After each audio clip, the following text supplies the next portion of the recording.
Welcome to our channel. ఈరోజు ఈజీగా, క్రీమ్గా, ఆరోగ్యంగా, త్వరగా చేసుకొని స్వీట్ని ఎంజాయ్ చేయొచ్చు. ఇది గ్లూటెన్ ఫ్రీ అండి. అంటే ఇందులో మైదాలో ఉండేటువంటి గోధుమ పిండిలో ఉన్నటువంటి బంక పదార్థం ఉండదు. ఇది ఆరోగ్యానికి మంచిది. ఇందుకు కావలసినవి 1 కప్పు పూల్కా మకాని, 3 కప్పులు పాలు, 1 పావు కప్పు షుగరు, యాలకుల పొడి, చిటికెడు సాఫ్రాన్, తరిగిన బాదం, జీడిపప్పు. ముందుగా స్టవ్ వెలిగించి పాలు పోసుకొని పాలను మరగివ్వాలి.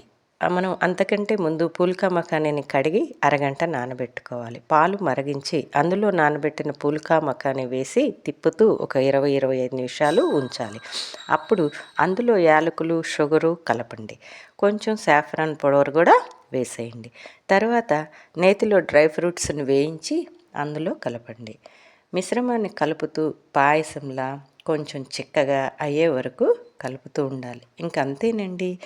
వీడియో నచ్చితే లైక్, షేర్, సబ్స్క్రైబ్ చేయండి. ఈ సండేని స్వీట్తో ఎంజాయ్